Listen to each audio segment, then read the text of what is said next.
The value we offer on Culture Just Weird isn't from the viewpoint of an authority or an expert. The value we offer is and always has been a passenger seat in our weird-ass podcast journey.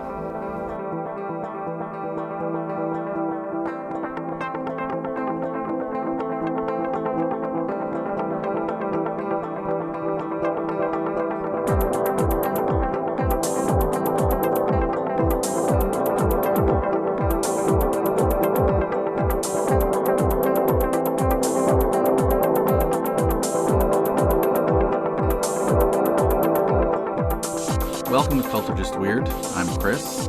I am a game designer and a data scientist. And I'm Kayla, and I'm a TV writer. I am not any kind of scientist. You're a TV scientist. No, I'm not. That sounds like somebody who can fix cathode ray tubes or even know what those words mean. None of our audience will even. Actually, I wonder what our demographic is for our audience now that I say that. I wonder if it's millennials our age that know what a CRT is. It's probably millennials. Probably. I doubt any. Well, you did that Grab a Void Codes episode. That was about TikTok. Maybe we got some youths. There's no youths here. No youths? No. Well, happy holiday season, I guess. Well, we sort of did a pseudo-Christmas episode last episode because you said something about some Christmas Carol or I don't know. I don't remember anything, honestly. Oh, that escalated. I do remember we were like, the holidays are sad. And you know what? Yeah. That still stands. All right. Actually, this is going to come out after Christmas. Is it? But before... Oh, yeah, this publishes on the 28th. Correct. So we'll be in that week between Christmas and New Year's, which for people that celebrate Christmas and New Year's on January 1st, it's either the best time of the year or the worst. And sometimes both. Happy bowl season, by the way, to those who celebrate. I don't know who's in the San Diego County Credit Union Poinsettia Bowl this year, but I know who it is. Oh, who is it? COVID. Thanks. Anyway, Probably whatever. nothing. That's not the point. Happy whatever season it is to you. If it's bowl season, if it's Christmas season, if it's Hanukkah season, if it's Diwali season, am I missing something? I don't. Whatever season it is. Festivus. I've stopped pretending to know other holidays. Strengths of feet. Feats of strength. You're doing good. My feet are strong. They smell strongly, so it's a strength of feet instead of a feat of strength. Why are we here today? Oh, we're Chris? here to podcast. Actually, this is our season finale of our third season of Culture Just Weird. Yay! Should I find a little That's something, right? I was gonna ask should I find a little sound effect to celebrate, but I just did it. Okay, no, I don't have to do it. Thank you. We could get those burp things that Should we get a soundboard like they have in morning shows on the radio? No, because then I'll just start. No, I don't want to be like those people. I'm sorry. Morning shows are responsible for just the decline of our civilization. Yeah. So this is our 60th episode and third year of the show.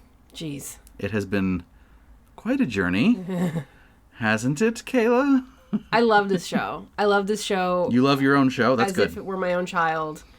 I think, I know what you're about to talk about, but I do want to say that I don't think back when we first started this show we could have predicted the evolutionary trajectory of where we would end up. That's exactly what I'm going to talk about. So we will get to that.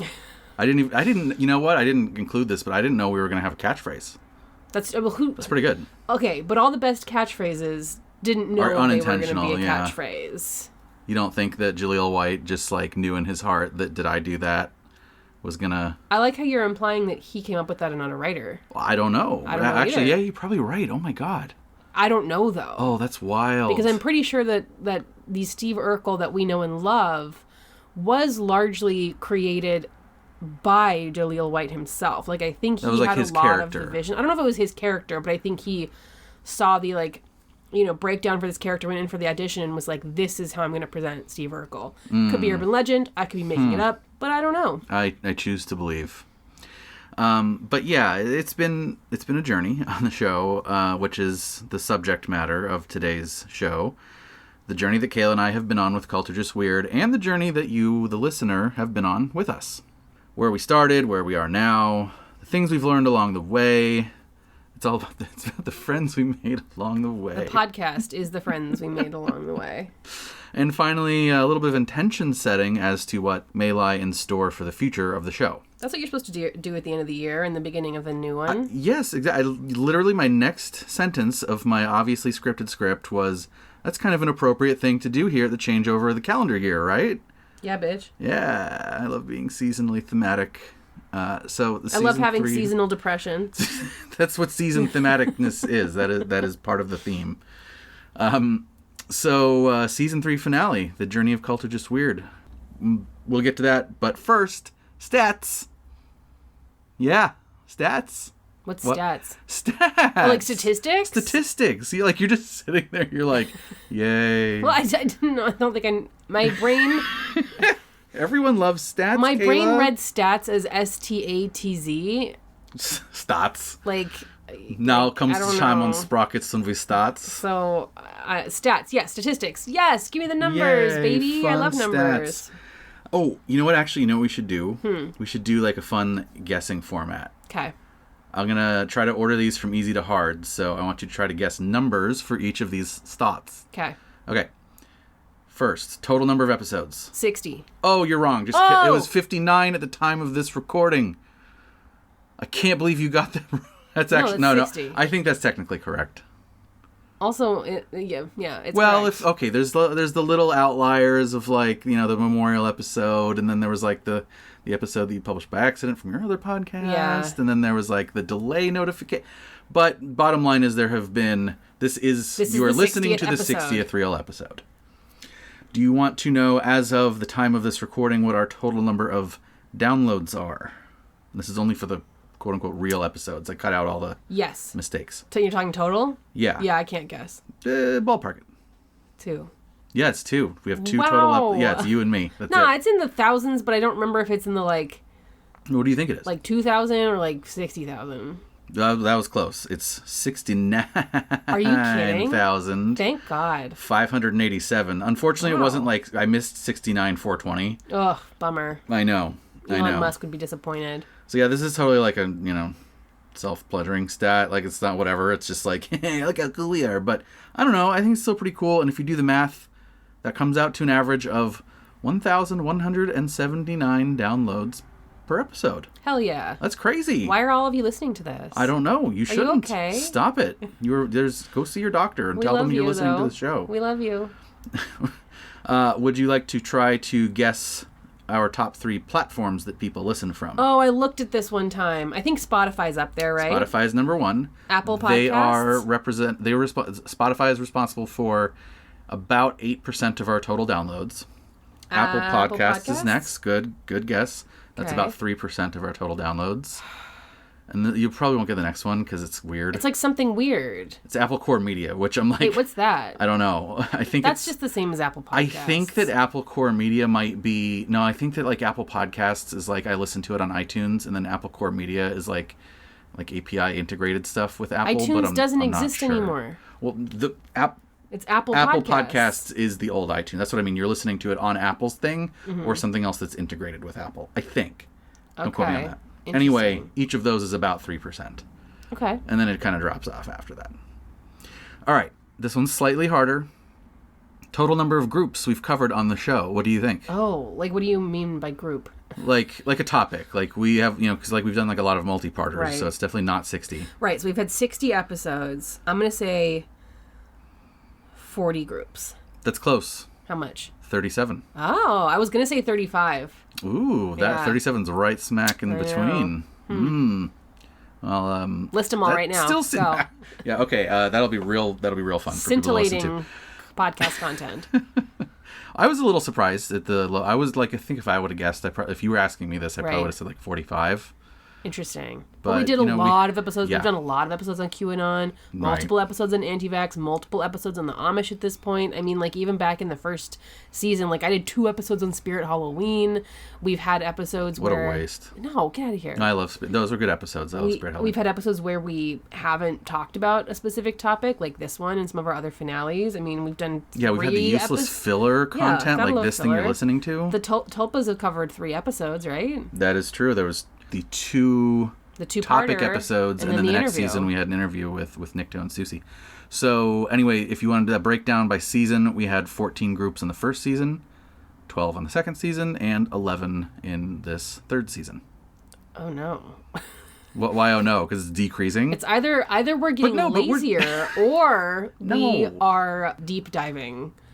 We're more. Diving deeper. Well, I think part of it is just that we had a lot of, hey, let's talk to so-and-so because they're interesting. Yeah. This season. I think that's basically what did it. The decline from season 1 to season 2, I think, is pretty much just because we had those 5 that were dedicated to QAnon.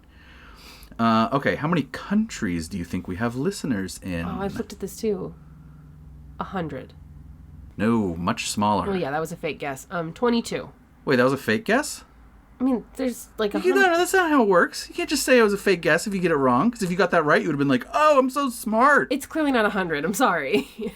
22. That's sketch, man. No, it's like...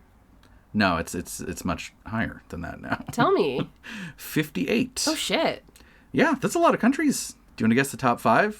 You should be able to get, so I think... So it's United States. Yeah, that's number 1. Canada. That's number 2. England? UK, technically, but yeah. Give me a hint on what continent the next 2 are. Australia. It's its own continent. So Australia. Yeah. So that's 4. Then we're back to Europe on the 5th one. And another hint is this is the first non-English speaking country you will have said. Germany. That's right. Really? Very good. Whoa, very why good, did Kayla. I get that? That's our top 5. Interesting. That list kind of makes me wonder if we should, I don't know, figure out how to localize in a non-English language somehow. Because that's just that localized basically just... podcasts? Well, it just basically just says yeah, because you're in English, all of your top countries are English speaking. Well, yeah. I'm sorry. I cannot learn another language for the podcast. No, I don't think I can either. But I don't know. There might be some services out there that translate. Although it's an audio format. Never mind. I guess we're boned. Yeah. Sorry. Oh, well. How many guests do you think we've had on the show? Oof. I honestly don't know. I wouldn't even be able to guess for this season because it was so many. I feel like we had 8 this season. I don't even know. I want your guess for every single season together. 20. Oh, that's so close. Tell me. 19. Oh, tell me them all. I will not. Oh, okay. Because that's another boring list of me just saying names. But actually, if you count, you're actually correct if we count our Patreon episodes. It is 20 because on one of our Patreon episodes, we had a guest that wasn't on the show. We had our musical producer talk to us about his views on the voluntary human extinction movement. Oh, that was a good one. I forgot about that entirely. That was great. If you count Patreon, technically correct. So good job. Yay. And if you count all the people that we've talked to that haven't actually been guests on the show, actually I kind of lose count there because it's been a lot. And that's a lot. It's you talked to a whole bunch of tulpas, and you talked to the cicada puzzle solver, and I talked to the people from Twin Flames universe. Right. So there's been a lot if you count the people we've talked to that haven't been guests. Okay, finally here's the big one. How many total hours of content do you think we have published? And are you ready to be either embarrassed or excited or both? Okay, well, it's not... Okay, are you counting... So just with the episodes published onto our Libsyn feed? Yes, I am not counting all of the content that we have on Patreon. I did not look that up. And you're not counting raw, you're counting edited. I'm counting the published, final, edited content. Okay, so it's not... So we have 60 episodes. It is... 59 as of the time of this. Okay, well, it's more than 59 hours. It's probably closer... to 120 hours. Okay. I'm going to say 150. Okay. Oh, no. You're actually off by a lot in a direction you probably didn't assume. 100 hours? 60 hours? 100 is very, very close. Really? If you listened to every Cult or Just Weird episode back to back to back, you would be listening for 6,361 minutes, which is equivalent to 106 hours. Wow. Or, in other words, nearly 4.5 straight days of listening to our shitty podcast. Hell yeah. Do it. Challenge. This is a challenge now. This is the Cult or Just Weird challenge. No, please don't, accidentally kill yourself by, not doing anything, but listening to the podcast for 4 days. That's what a cult leader would ask you to do. Our shortest episode was the first episode of Season 2, The Experts, where we talked about deprogramming practices in the Cult Awareness Network, past and present. That episode clocked in at just a shade over an hour, 62 minutes. That kind of makes me think, like, need to spend more time on that one, because learning about how problematic the anti-cult movement can be was, like, one of our most eye-opening experiences we've had doing this show. It's changed our lives. Yeah. Our longest episode was part 2 of our vaccine and anti-vax deep dive, which clocked in at a whopping 3 hours and 54 minutes. That's too long, you guys. Nearly 4 hours of hearing me yap. I am so very sorry. That's way too long. That's way too long. That's way too long. And on average, if you do the math, our episodes are 108 minutes long. Okay. Each, on average. All right. I'm okay with that. Of course, there's some variance there, right? Because obviously we had that 4-hour-long episode. But that's a 1 hour and 48 minutes on average. So maybe we should work on shaving that down a little bit. I prefer a tight 90, just in general, for anything, so... Yeah. Okay, thank you for indulging me on that number weighing. That was fun. I always like number weighing. Stats. Yeah, yes, Kayla. Stats. Whatever you thought it was at first. Let's travel back in time to the last year I remember as being not terrible, 2016. We were all so innocent and wide-eyed, roaming the streets in large number with no masks on, with goodwill in our hearts, and finding camaraderie and catching virtual Pokemons. What a time. What a time to be alive. Now, I don't like to get too partisan on the show. And yes, I know we've covered QAnon, but I truly believe that that is a political cult that isn't necessarily partisan, because anyone can get sucked in, as we have demonstrated with the interviews that we've done on our own show here. There are plenty of people on the left that find their way into the cult, and rational folks on both sides of the aisle should be uncontroversially against what QAnon does and represents. But just in the interest of telling the story here of Cult or Just Weird, I do have a little bit of partisanness that I need to mention. There was a political event in 2016 that felt disastrous to Kayla and I. The one in which the eventual God Emperor and Savior figure of QAnon got elected President of the United States, and apologies to any audience members we might have who would have felt the opposite. They would have felt it was disastrous if it had gone the other way. Apologies to you. This is seriously not intended to be anything other than Kayla and I were feeling pretty distressed that winter. But we like animals, and Kayla had already volunteered at this big animal rescue center out in Utah a few years ago at that point with her sister. So we said to ourselves, you know what might be fun to do this winter? It's kind of like get away from everything, get away from the news. Let's go back out and let's volunteer at that animal rescue place again. Maybe we'll even see some snow. Like the rest of Utah, Kanab is beautiful country. Kanab is where this particular rescue is located. So we did. We went and spent nearly a week at Best Friends Animal Sanctuary. Now, this is not an episode about Best Friends Animal Sanctuary, and the reason it isn't an episode about Best Friends is because, as longtime listeners will note, we already did that episode. That was the first episode. It was Cult or Just Weird's first episode ever, and that was the start of our and your Cult or Just Weird journey. Sort of. It actually took us a little while before we finally turned that experience there into a narrative, into an episode, into a podcast. Podcasting was never something we thought we'd do, or at least, I don't know. Kayla, you'd already produced a podcast for the TV show Leverage way back in the day, and you were doing a podcast with your friend, so maybe podcasting was in your blood, but it certainly wasn't in mine.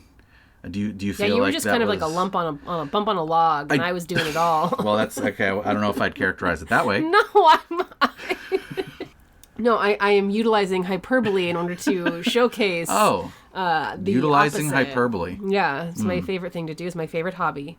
No, frankly, you and I talk a lot. That's a fucking understatement. So I think it's like a podcast all the time here. We always pause TV and talk, you guys. It's horrible. Stupid. Somebody rescue both of us. But I will say that you don't remember it, and I've said it on the podcast before, but even before we set out to make this podcast, we had the idea to create some sort of narrative storytelling or some sort of documentarian content about cult-like groups. And because I worked in TV, the initial idea was like, yeah, let's get like, we should like, you know, put something on Discovery Channel about this. Obviously, it's a bit harder than a podcast. You and I do not possess the resources to run out and make a Discovery Channel documentary. And so we decided, look, other podcasts that we like are Dan Carlin sitting in a room talking about his research, are, you know, My Favorite Murder, the two, Karen and Georgia, having conversations with each other about a topic that they're very interested in. You know, we have the same resources that those folks did when they started their podcasts. So why not, you know, take this energy that we have for this topic and put it into something that we are capable of producing? I think it makes sense that we ended up in podcast. I guess you're right. There's a low barrier to entry, so any moron such as ourselves can just talk on a microphone, and people will, some reason, they'll download it. That's what podcasts are, baby. That's the whole industry. I mean, look at Joe Rogan. He can do it. He's a total moron. Anyway, yeah, you're right. I guess it does make sense. But to this very day, I don't know. I still do kind of feel like surprised, almost like weirded out. Like, why am I co-producing a podcast? How did that happen? You know, like it still feels weird in a way. Sure. Certainly the story behind Best Friends Animal Sanctuary is extremely interesting, and it's like full of, wow, what? Seriously? It's like full of a lot of twists and turns that way. So I think it's still one of my favorite topics of absolutely. all time. Absolutely. Yeah. Like there's a reason that was the thing that made us go like, oh my God, we got to talk about this stuff. Because it's to this day. I don't know if we'll ever I don't know. I think it's always going to be at the top. I'm always just chasing that high. That's what this entire podcast is just me trying to recapture that feeling of when it was slowly dawning upon us that there was far more than meets the eye at this animal sanctuary. Right. So that story totally enticed me. But I mean, you know, I was a data scientist and game developer. I never really had the thought of like, oh, people will actually give a shit about the words coming out of my mouth, which is like obviously still a mistake. By the way, you shouldn't listen to anything I say ever. But I wasn't like, oh yeah, I got to do a podcast. My tipping point motivation came, I think we talked maybe a little bit about this with Travis View, because it sounded like his origin story for QAnon Anonymous was somewhat similar. Sure. But it came when I started doing the research for the Ramtha School of Enlightenment / What the Bleep Do We Know movie, because I don't know, suddenly I said like, hey, I've always been into skepticism. I have a background in science. Doing a podcast where we talk about these things and help people to feel less isolated and less like they're crazy for resisting quantum flapdoodle misinformation, maybe that'll be really fulfilling. And so that was like really my turning point when I was like, yeah, I'm in. Okay, let's fucking do this. I'm curious. I guess you kind of already answered this a little bit, but like, what did you have a tipping point like that for you where you were like, yeah, I got to do a podcast about this, or was it just kind of what you were already saying about like interest in cults and ability to get our voice out? It's chasing that high, baby. Like it's literally just so the I'm not joking when I say chasing that high, and I think it's for me. I have an obsessive relationship with things that I find interesting, and that leads to me doing a lot of learning about said topic, which on a great day leads to those moments of discovery and those moments of, what the hell? Shit, there is more than meets the eye here. And I am addicted to that feeling of like, I could never have predicted this. I could never have predicted this. And so those are some of my favorite topics, like Best Friends, or I mean, I will never get over Loving Hut and the fact that like this delicious restaurant is a cult, or just the Soul Phone was really good for that one. Soul Phone was great. I mean, because that was whole like, it was like, hey, here's this crazy person. I'm like, okay, you know, there's a lot of those. And then the next episode, you're like, anyway, so he can talk to the dead over this phone, and he's assembled an 18. Like, oh my God, that one was Anyway. So what I feel about this podcast, and what I think one of the things we've learned on this show, or one of my takeaways for this show, is I really do truly believe that there is no inoculation against indoctrination into a cult. There is no surefire inoculation. There's no foolproof method for making sure you can't be targeted or recruited. I think under the right circumstances for all of us, this is something that can happen to any of us. And to me, that makes it feel like there's something there is something innate in the human condition when it comes to cult-like organizations. And that's part of why I'm a writer at all. Like, I write for a living. I write as a hobby. I write as self-fulfillment. And I write about things that move me on this very, like, human condition level. Like understanding ourselves kind of thing. And that's the shit that I write about is always that. The shit that I write about always tends to come out of this place of when, like, a topic that I'm obsessed about sparks a, like, deeper human condition meaning in my, like, brain. And that's kind of what ended up happening with this podcast. So it's like things like QAnon, things like The Line, Cicada 3301, Anonymous, which we've only talked about tangentially on the show, but things like that, incels, I was researching well before this show started. Yeah. And I was researching... You were deep into the incel community for forever. Thanks a lot. I was researching them because of this, like, obsessive, interest. And the obsessive interest really does, when I, strip everything away, it really does lie at this intersection of, this says something fundamental about the human condition, and this is obsessively interesting with more than meets the eye. Right. That's my creative brand, you guys. Well, that's a good answer too, because I asked you what, like, your tipping point was for doing this, and you have a very, very clear vision of what that is, and I think that makes sense. Like, to me, knowing you, that all checks out for sure. I have ADHD. Is what basically it's saying. It's a medication for that. And then you guys have to come. It's like any other cult, right? You have some sort of, like, mental illness, and then everybody else joins along in it. There you go. That's what it is. Anyway, I don't know if you remember when we were sort of, like, ideating on the show, because, like, we didn't just say, like, let's do it and record. Like, we talked a lot about it, and a lot of what we talked about was, like, wouldn't it be interesting to talk about groups like Best Friends that are in a gray area, right? Between what is a cult and what is not a cult. That was, like, kind of the whole thing. Ooh, are there other gray area things where it's like, what is it or isn't it? And we were, first and foremost, we were ignorant. Super ignorant. We still are ignorant, but we were tremendously more ignorant at the time, so we thought... We named the podcast Cult or Just Weird, which I think if we were to name it today... But it's so pithy. It is very pithy, but I think we would have a longer conversation about it. Yeah, about probably. Whether the usage of the word cult is appropriate in that context. Yeah, potentially. I think you're right. Ship sailed, though. Yeah, it's totally sailed. And I think we also were thinking at the time, like, at least I was like, there won't be that many groups in this gray area, so, like, I don't know, there's, like, Best Friends, and, like, maybe there's, like, I don't know, MLMs seem weird, but what else? I don't really know. But I don't know, so it may not be a lot of content, but let's give it a whirl. And we quickly found out that actually there is nothing but gray area. It is all gray area, so our content pipeline is actually infinite. There's no such thing in an academically precise way of speaking as a cult, which kind of speaks back to what you were just saying. Let me say that again. A lot of the shit that I'm talking about here, we say it in passing on various episodes, but because this is our step back and summarize episode, I'll say it again in flashing neon. Cults aren't real, at least not in a well-defined way. I think that's our first big bullet point of, like, this is what we've learned along the way.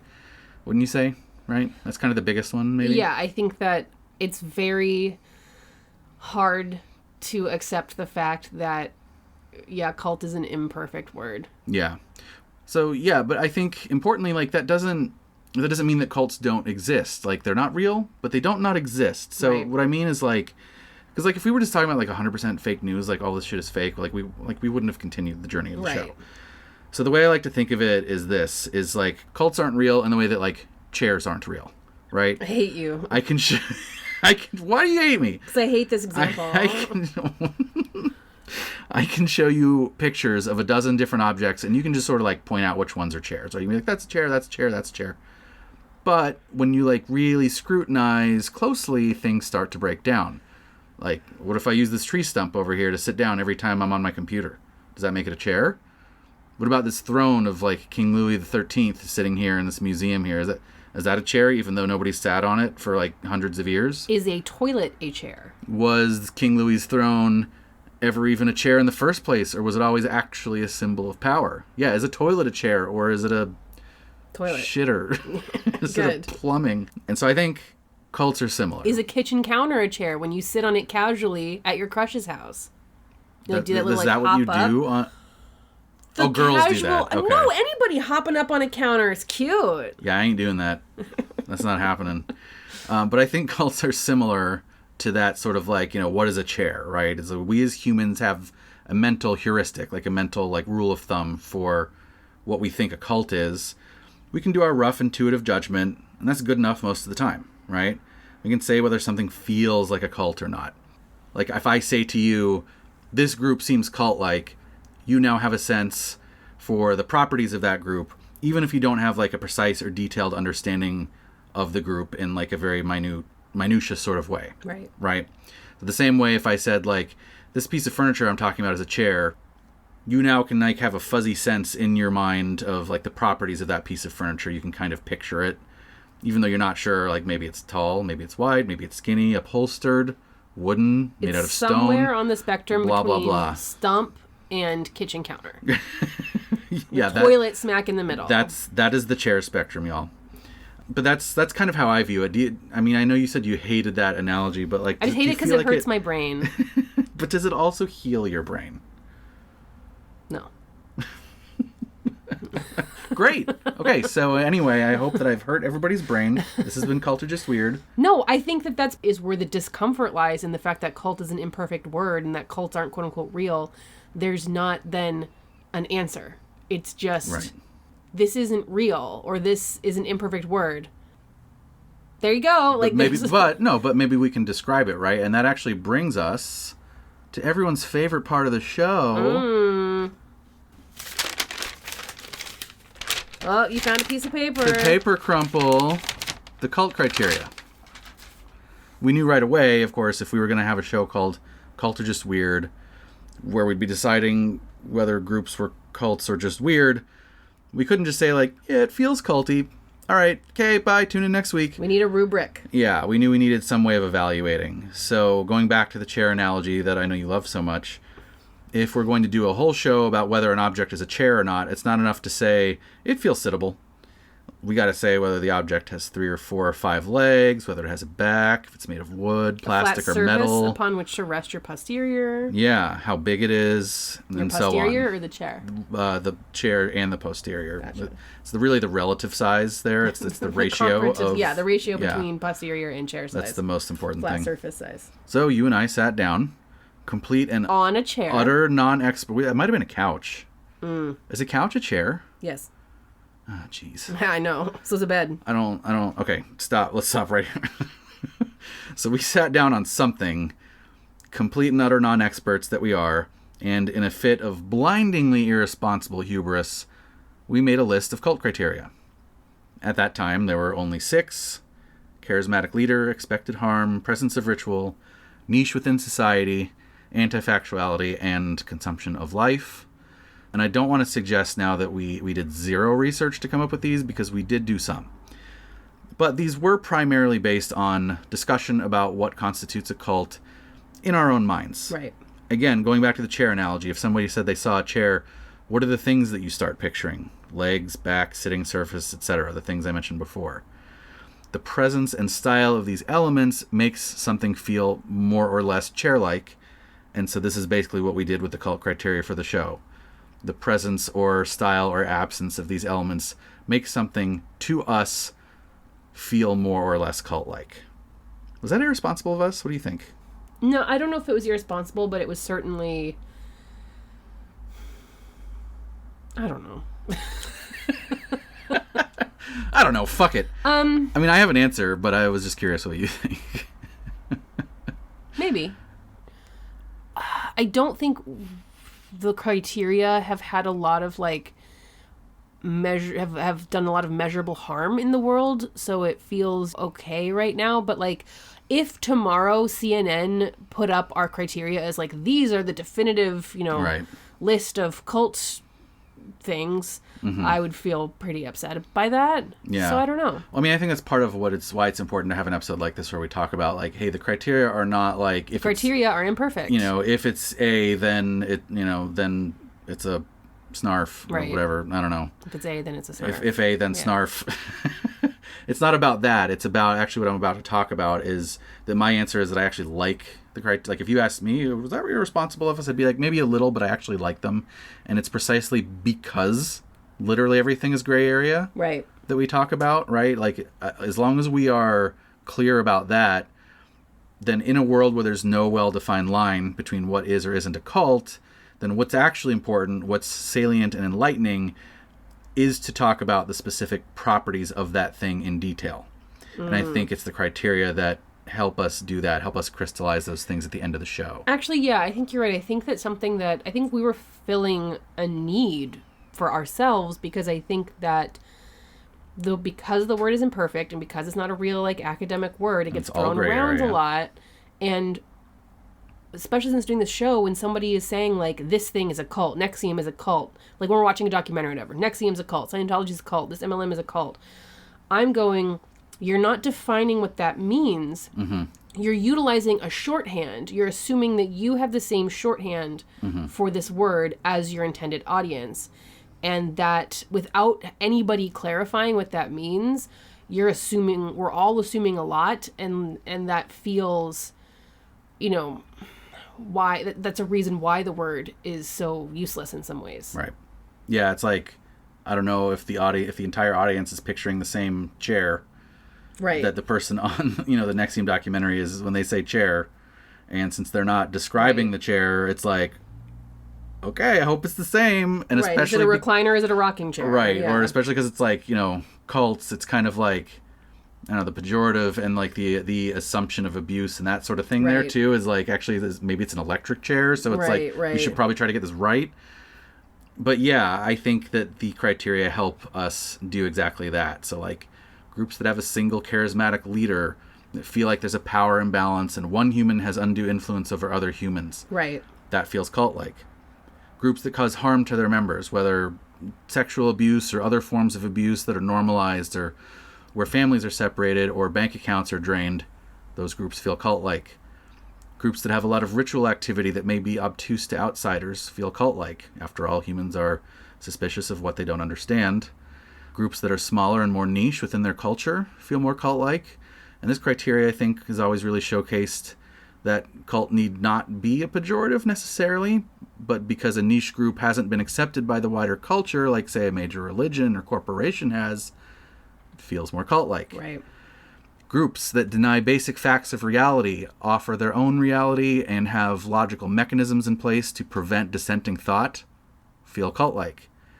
Groups that place a very high demand on the amount of time, energy, and resources of their members feel cult-like.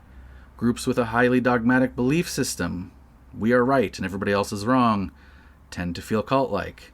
And groups which promote recruiting or chains of abuse, such that a victim becomes an abuser themselves and it becomes hard to distinguish between the two, feel cult-like. And finally, actually, there's a ninth one we've been talking about. Yeah. We've been discussing, maybe adding to next season, groups that do not feel safe to exit from and that punish you for doing so tend to feel cult-like. Again, none of these things by themselves is a precise and rigorously measurable way to detect a cult. Right. None of these things come from a trained sociologist, but they are the things that make Kayla and I, based on our knowledge and experience, feel like a group is cult-like. So, to recap, on our cult or just weird journey, we've learned there's no precise definition for cult. All groups occupy some sort of gray area, and we have found our criteria, while admittedly non-expert, to be a useful framework for at least talking about the properties of groups that we discuss on the show. I wanted to spend a little extra time talking about the criteria since it's DNA of the show, but we've learned so many more things over the past 3 years. I'll just kind of do some quick hits here, and please feel free to add if there's things that you feel like you've learned that I forgot. I've learned that there's an awful lot of MLMs out there. I did not know. Oh, man. I was like, It's all of them. Every company is an MLM. It's all of them, and they're all so culty. I just thought it was like, oh, the Wake Up Now one is pretty weird, No. but Mary Kay is probably fine. But it turns out they're all just some level of I assumed that because Herbalife has a giant building and sponsors the LA Galaxy soccer team. Right. I'm like, well, they're probably on the up and up, right? And No. It's no, they're all weird. I've also learned that it's fascinating that some groups can feel so disparate yet so similar. There's so many similarities between a lot of these things we've talked about. Right. Like Twin Flames universe could not seem more different than something like Team Beachbody. But there are a lot of similarities in like the structure and the processes, if not the content. Right. Right. I think we talked to Matt Remsky this season about that, where it's like there's so many things that just use the same playbook. Right. Across, it doesn't, like, it's content agnostic. Like, there's so many, there's any content you want to throw onto it, it's actually the playbook that makes it feel cult-like. That's definitely something I've learned. I've learned that context is the most important thing. We're obsessed with context in this show. You gotta have the context. It's so important. But, I mean, that's really, that's an important thing, because I think that what we've learned is that without establishing context, using the word cult is maybe the unethical or like ethically questionable thing. If you don't have context and you're assuming a shared definition, you're wading into some, murky territory. Mm-hmm. Murky and even like, maybe risky. Like, we're talking about people's lives. Right. So I've also learned that some groups get the cult moniker, and then when you dig deeper, it turns out that was actually kind of reductive, and there's a lot more interesting stuff going on under the surface. Right. My favorite example for this is actually when we talked about cargo cults and John Frum, because you're like, cargo cult, oh, look at these weirdos that make, airplane landing strips but then you actually like look into it and you're like, oh, that's actually not really what it is. Right. And so it's those are some of my favorite things when it's like, oh, that's not what I thought. I think Tulpas was kind of like that too. It's like, oh, that's a weird cult-like thing, but then you discover, oh, it wasn't a rejection of the word cult. It was like a rejection of the word weird. Like, I think that Tulpas is a huge turning point for us in like making sure we're clarifying that if we call something weird, that's not a pejorative. Yeah, that can actually be a huge positive. And like, I don't think there has been a topic we've been more pleasantly surprised by than Tulpas. And like, this is a hashtag Tulpas Forever podcast. I will support Tulpas to the day I die. It's like half our listeners, right? I love it. So I've also learned that there are definitely some aspects of certain groups that make them more or less attractive and addictive to a person, depending on the person. Depending on the context? And depending on the that's basically, saying depending on the context. But as you mentioned earlier, nobody is immune to the pull of cult-like groups. And in fact, smarter people, especially those who tend toward the creative side of smartness, can actually be very good at constructing intellectual defenses for completely irrational beliefs. And I will also say, as have I will also say that I don't even think it's really correct to describe cults as having a pull. And this is maybe just like semantic mincing on my part, but because that starts getting us into the territory of the other big thing that we've learned on the show, which is brainwashing. That ain't it. So there's no scientific support for the existence of brainwashing. Cults don't really have a quote-unquote pull any more really than any other groups have a pull, which is part of what we mean when we say it's all gray area. I was in a meeting for Cutco knives when I was in college, right? I thought it was real.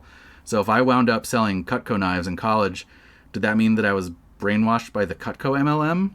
Or did the Cutco MLM appeal to extremely real, extremely valid emotions and desires I have already living in my brain?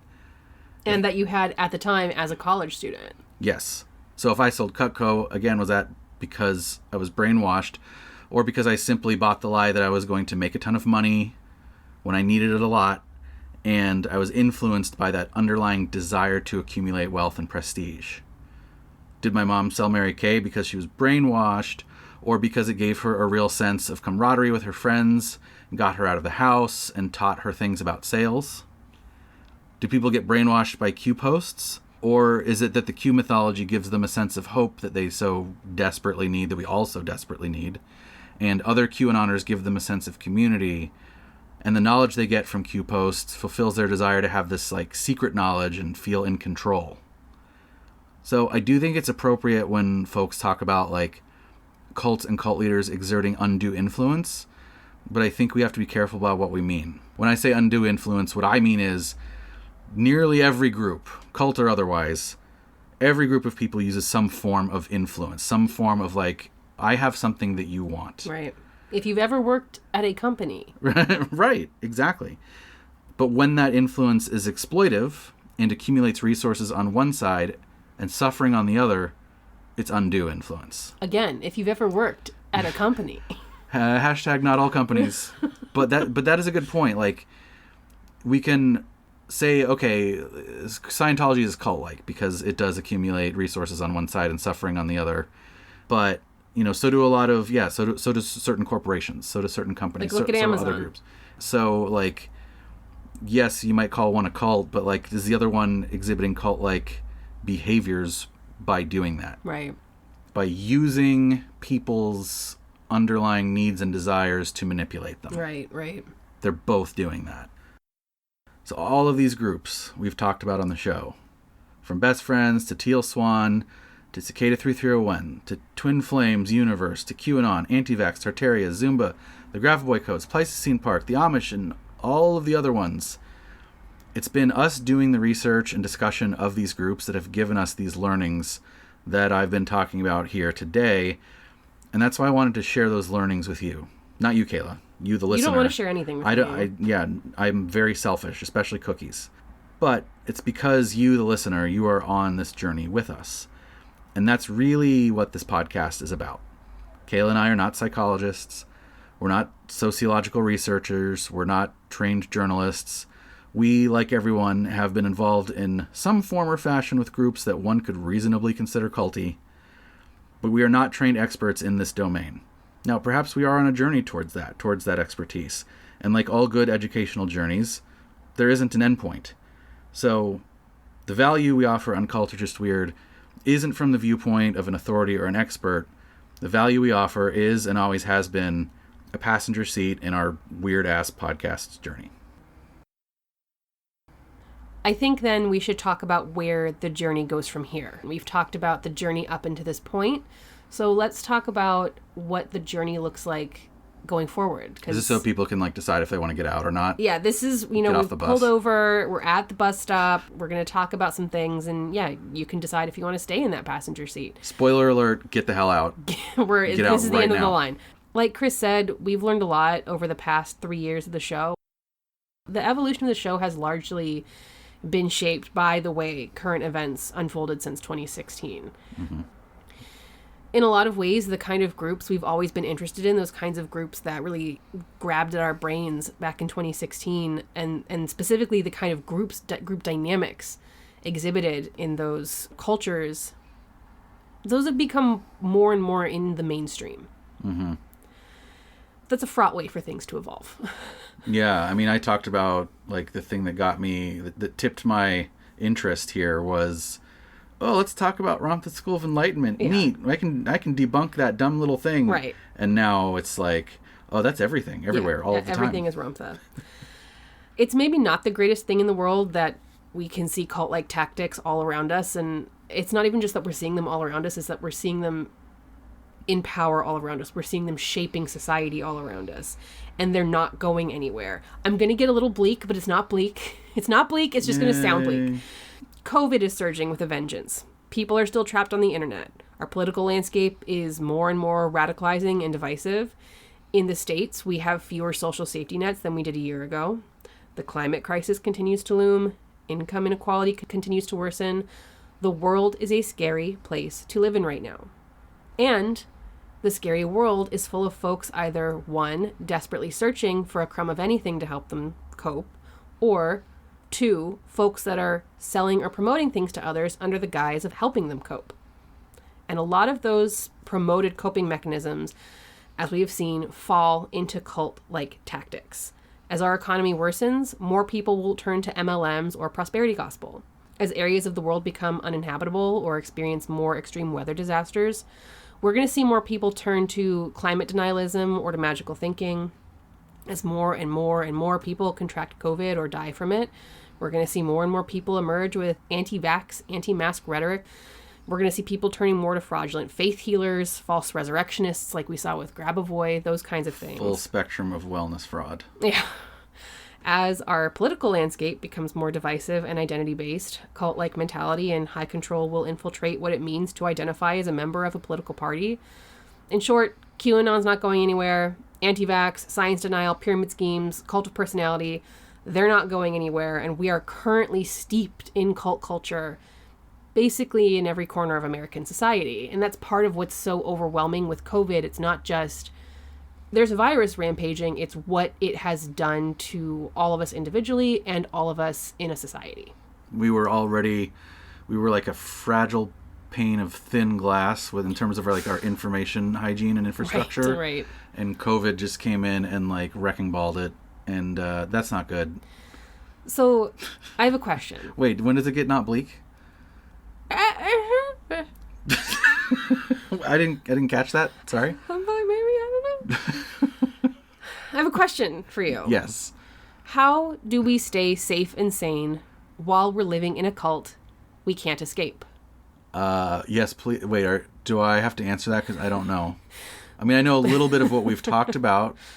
I know the part of our journey that you're about to... You don't have a pat answer for me right here? Just do it harder. Vote harder. That'll eat your Wheaties, diet and exercise, and then you're good. Something you and I talked about just today is that with this show, it's kind of felt like, we've been watching a tsunami or a riptide from afar. Like, we've been watching it from the beach, and we've been speculating about it and intellectualizing about it. Yeah.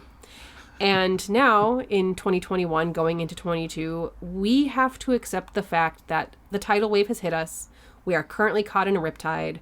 We are nipples deep and crazy. We can't just keep intellectualizing about it and researching on it and discussing it. We have to learn to float. We have to learn to keep our heads above water. We have to learn how to swim in it. Ew. I know. So it's like swimming in poop water. Well, I mean, there's poop in all of the water. Fish poop, human poop. Okay, so just keep your mouth closed and the end. Plug your nose, hope for the best. We've slowly, you and I, have begun to explore this, how do we learn to swim in it throughout season 3? It kind of started unknowingly and it creeped up on us a little bit. So something that started coming up in our interviews, especially in the latter half, we made it a point to ask folks who come on the show, how do you take care of yourself? How do you keep yourself afloat while steeped in the worst of what the internet has to offer, the worst of what society has to offer? How do you swim in poo water? How do you swim in the poo water? And we've had great answers, hiking, looking at trees, taking showers, taking social media breaks. You definitely need to take a shower if you swim in poo water. So I'm gonna keep milking this one. I'm sorry. Perhaps one of the most timely answers came from the interview we did with Matt Remsky of the Conspirituality podcast. We almost didn't ask the question about taking care of yourself. Oh, because we ran out of time. We were running out of time, but he actually felt it was too important a question to pass up. So one thing that Chris and I have been finding very challenging with our podcast and the world right now is the psychological toll from some of the topics that we talk about. Do you also find this challenging, and how do you deal with it? How do you stay healthy and sane? I totally find it a challenge, and I am trying to recognize that I spent 3 years writing the book on Joyce, and during that time I also did other journalistic investigations into cults and so on. And now on a weekly basis, my email box is filled with 50 more tips about various groups. And I spent the first year after the book was published trying to field those questions and think about, where am I going to take this next? And I gradually felt more sour and more alienated and more distant and more, I don't know, what's the word for being, I felt more self-protective of my time as these leads came in. And then I realized it was because I had really worn myself out with this terribly dark material. Right. And also that I had done the best that I could do, and I couldn't really see any positive impact from it. Right. Like, it was nice to have the book praised by people that I respected and so on. But, every writer wants the book to change something. And I couldn't really see how that was going to happen. With Conspirituality podcast, I've recently gotten to the same point personally. This might be news to my co-hosts, but Breaking. Yeah, breaking news. I'm not quitting, Derek and Julian. I can say that, but I am saying that I have to say that when I saw the news report that Joe Rogan had contracted COVID and thought he was curing himself with ivermectin, I was like, oh, I can see how this is going to keep going. Yep. I can plausibly write out the timelines of the 20 top influencers in conspirituality going forward for the next 6 months. This one's going to pivot to cryptocurrency. This one's going to keep going nuts on critical race theory. This one is going to, incorporate more and more anti-trans bullshit into their QAnon stuff. Christiane Northrup's going to run for political office in Maine. Like I realized that, like, I know how those stories are going to go, and all of those stories are garbage. Right. Like there's no end to the absurdity of what this culture will produce. It's like there's no real answer to climate collapse either. Like these are hyper objects. The notion that as a journalist you can bring somebody who's not doing something obviously illegal to account, that you can bring shame to them, that you can be so thorough with your deconstruction of Mickey Willis and the pandemic, pseudo documentary that he'll never make another one. That's just completely, it's so naive. It's like almost pathologically naive. It's wishing for a world that just does not exist, and you want the world to exist because somehow you're caught on this like guinea pig wheel of thinking that you're doing something positive, that you're in a ground war that you're winning. And I don't think that's realistic. And so I don't think that I'm going to have much more time going forward for taking apart, Zach Bush's next stupid post. I don't think that I'm going to spend any more of my brain cells on, Yolande Norris Clark talking about how, fat trans people are ending civilization. Like it's not just that it gives these people oxygen, it's that it poisons the soul, really. And for me anyway. And so my commitment to my own psyche is not only to keep doing a lot of hiking, but I'm really just going to start finding the people who are providing, or at least trying to answer the questions that the people who are reaching out to Kelly Brogan for answers are asking. Because it's an economy of supply and demand. The demand is for meaning, and the conspirituality supply is just garbage. And so I want to start spending the majority of my time looking for people who are listening clearly to the questions, like what do the conspiritualists get right? What do the anti-vaxxers get right? To listening to those questions and figuring out what the real useful, forward-moving, hopeful answers are. That question helped, or that answer helped me a lot, because I think that we're dealing with this very much in the same way, where it's like, oh, cool, Joe Rogan has COVID and now he doesn't have COVID and now he took ivermectin, and we can see how this is going to go. And it's crazy making, and it's a fire hose. It's a fire hose, and it's never going to stop. It is never, ever going to stop. Thinking that it's going to stop is kind of like thinking that late capitalism is going to reduce carbon in some meaningful way. Right. It's not. It's just not going to. I don't think it's going to happen. Right. We can make it less bad by focusing on the people who have the best ideas. Moving forward on Cult or Just Weird, we want to take a page out of this book. So next season, or maybe a few pages. So we want to take a chapter. We just want to take the whole book. Just steal this book. Next season, we want to be more solution-focused than problem-oriented. This shift came up in that interview with Matt Remski, but I mean also in our interview with Travis View.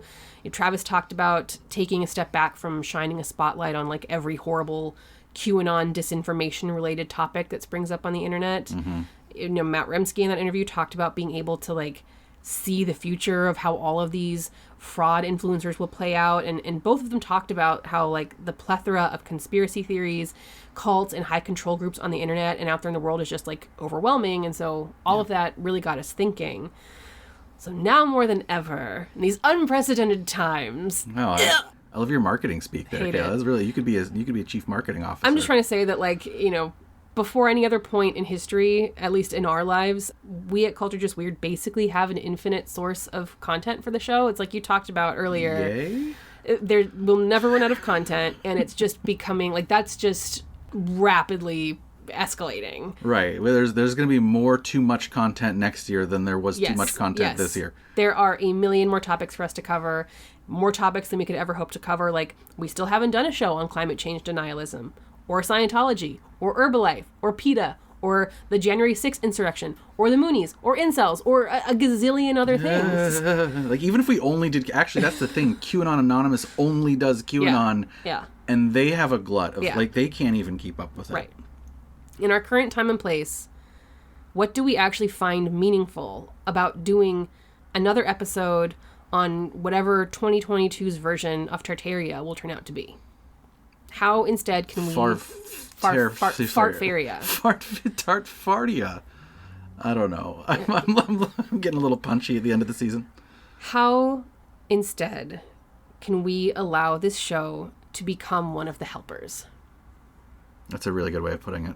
We're still brainstorming on exactly what this means for next season, and honestly, we'll probably continue to figure out what that means during the journey of making next season. Yeah, this will change. But for now, we know we want to focus on things like self-care in the realist sense of that phrase. Like, how do we prioritize caring for the self in terrifying circumstances? How do we stay sane when the world descends into madness? And what does self-care even mean? Is self-care its own cult? We could probably make a pretty good case for that at this point, honestly, because it's the phrase has been co-opted by opportunists and grifters and just people trying to make it a brand and turn it into a buzzword and a marketing strategy. Wait, so are we starting our own wellness cult? Is that what you're saying? We could, but I don't want to. I want to be an actual helper. How do we return to the core of what self-care, quote unquote, means? Yeah. So I think this is going to look something like, we want to do more interviews with folks in the cult / new religious movement / disinformation research, internet culture, skepticism place, and focus on the ways they're presenting answers to the problems we already all know are out there. So we want to explore more the ways in which people in these spaces maintain their sanity, find community, find support, and largely combat despair. Yeah.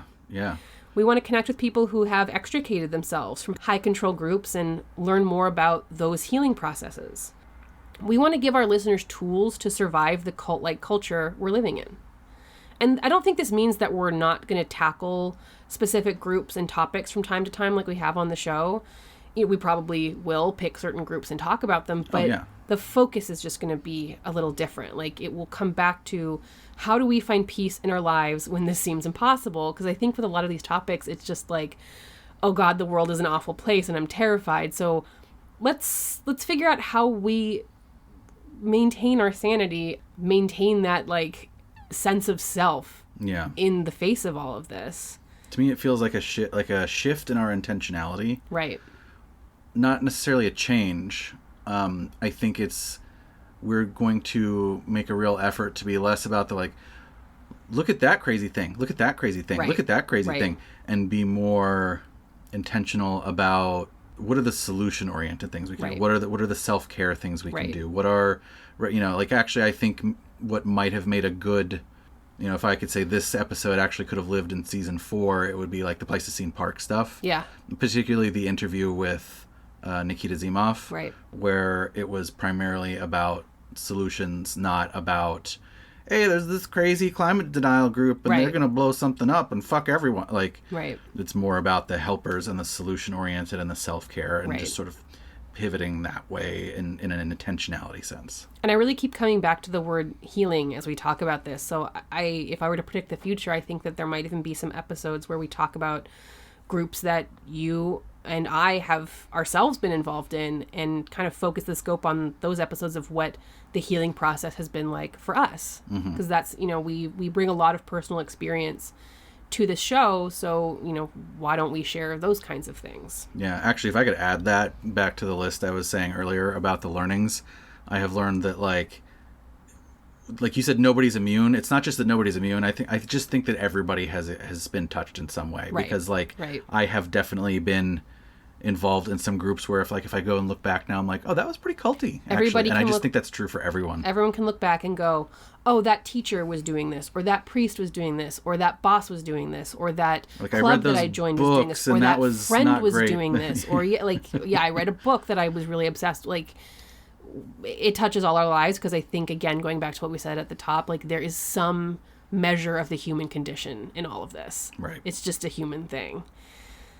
So like we said, the show has evolved so much since day one. It has grown in scope and scale, in focus, and in ways I can't even think of. And you, our audience, have also been on that same journey alongside us and with us. So this is where we are. And we think a lot of you might be there too. You might be ready to unplug from the terror machine a little bit, or ready to turn off the fire hose of disinformation and learning about the crazy shit that's out there. You might be ready to heal something inside yourself or tend to your sanity a little bit. So Culture Just Weird Season 4, let's go touch some grass. Let's go ahead and learn how to swim. Touch grass and swim in the poop. I don't want to swim in the poop. That was my favorite picnic day in high school.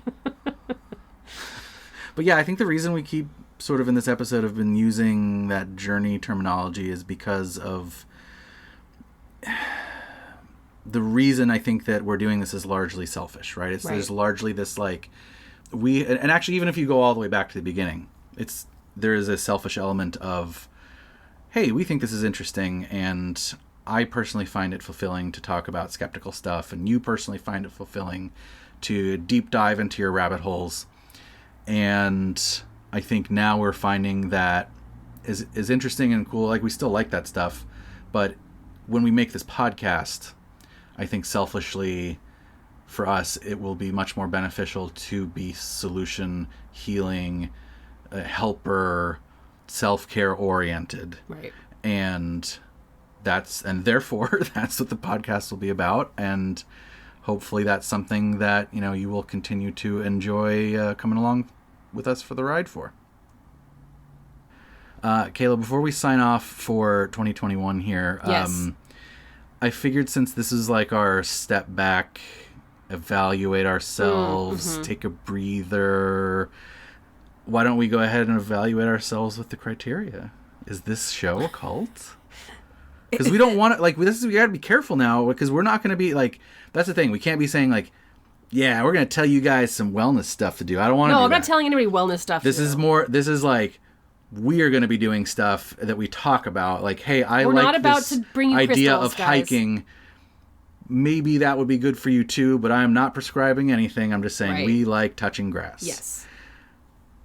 But let's evaluate ourselves to be sure. Go. Right? Do it. Okay, charismatic leader. I mean, that's obviously us. it's me. Oh. Wait. Oh, what? Are you fucking serious right now? I'm shocked you said us. Okay, based on how we both answered that, obviously it's you psychopath. Chain of victims. Now I feel like a victim. Me to you. No. Well, I think the chain of victims is from us to our audience. I think we are victimizing our audience. We read about some bullshit. Yeah, actually. And then they're all like, oh, God, now we're abused. Yeah. So that's high. Shit. Expected harm. I don't know. Wait, is this like funny or legit? Because like I don't think we're actually bringing harm. Okay. I hope not. Jeez. But yeah, it's going back to, if we're saying that we're chain of victiming, then we're doing harm. I guess that's true. Percentage of life consumed. I mean, hopefully you guys are doing nothing but listening to this podcast. One of our episodes was 4 hours long. Oh, yeah, that's high. Okay, we calculated exactly how many hours of content we've created. So how much was it? 108 hours? Yeah. So 108 hours of your life has been consumed. Do you feel good about that? I feel... And you and I, it's probably like great. Triple, quadruple, 10x that. Oh, yeah, it's much more than that. Oh, okay, so that's very high. Is it niche? Yes. Sadly, it's still niche, but obviously we would like to dominate the entire media Get us more sphere. famous than Joe Rogan, you guys. Yeah, please. Anti-factuality. Literally nothing we say is true. You know what? This one, I know we're being like... I am chock full of motivated reasoning. For this one, I'm going to go, no. The whole point of our show is to be like... self-analytical and like checking our biases and like checking the biases of others. So no, I would say we are not anti-factual. Well, while we're on the like getting real with it here, I would actually say that because of how important that is to us, I would say that there's probably some anti-factuality that we are not aware of. So there's probably some motivated reasoning that we are not aware of. There's probably some biases that we have brought to the table because that we are not aware of. Everybody has that, but we're not being anti-factual in the way that the groups that we talk about are being anti-factual. We are doing a much better job than everyone else on the planet. I think that if you're going to get... You're on a slippery slope here, charismatic we're leader. the best. I think that we are more likely to have dogma and dogmatic beliefs. We're right and everybody else is wrong? Yeah.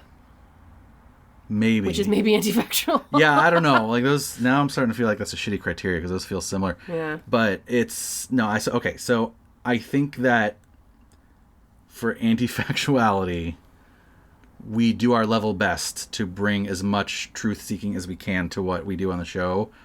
But I have to acknowledge that we are as fallible and flawed as anybody else. And so I can't rightly sit here and say like, anti-factual, low. We never get anything wrong. We've probably gotten stuff wrong. Okay, well, if we're joking about it, then no, I'm not anti-factual ever. Okay, well, fine. Great. We are joking about it. That's perfect. All right, so dogmatic. I love dogs, so extremely yes. high. Actually, the whole show started based on dogs. That's true. So we that are is the most dogmatic podcast. That is right. Ritual. What do you think? We're sitting here speaking into a microphone. Every time we do this, we have to like set up our little podcast room. Oh, God. Yeah. We're doing the ritual. I don't know about our listeners. And we have a catchphrase. Yeah. That's pretty ritualistic. But that's you and I. I don't know if that spreads to others. People have like said that to us on like Twitter and Instagram and stuff. That's true. Yeah. You guys, you're in a cult. Call your All right. dad. Let's do this new one just in case we add it for next season. Is it safe to exit? No, if you try to leave, I'm going to find you. Yeah. If you stop listening, don't we stop know. listening. We got hackers looking at your computers and your phones. And they'll give you bad viruses and stuff. Yep, so don't stop listening. Yep, that's right. So we're a cult? Is that? Everything was pretty high. Correct. So, sorry, listeners. You are in the presence of a cult. You are all part of a cult. But you're also in the presence of greatness. You're in the presence of charisma? ? Not a question mark for me. Well, anyway, thank you for going on this long and weird and convoluted journey with us. I hope that you continue on the ride with us into the new year, 2022. Have yourselves a merry little holiday season, a merry little Christmas or whatever else, Festivus, whatever. Christmas already passed. Oh, yeah. Okay, fine. I hope you have a merry little college bowl season. Just say Happy New Year. Happy New Year. And I guess the only action item we ever have is don't like and subscribe, just listen and enjoy. This is Kayla. And this is Chris. And this has been Season 3 of Cult. Or Just Weird.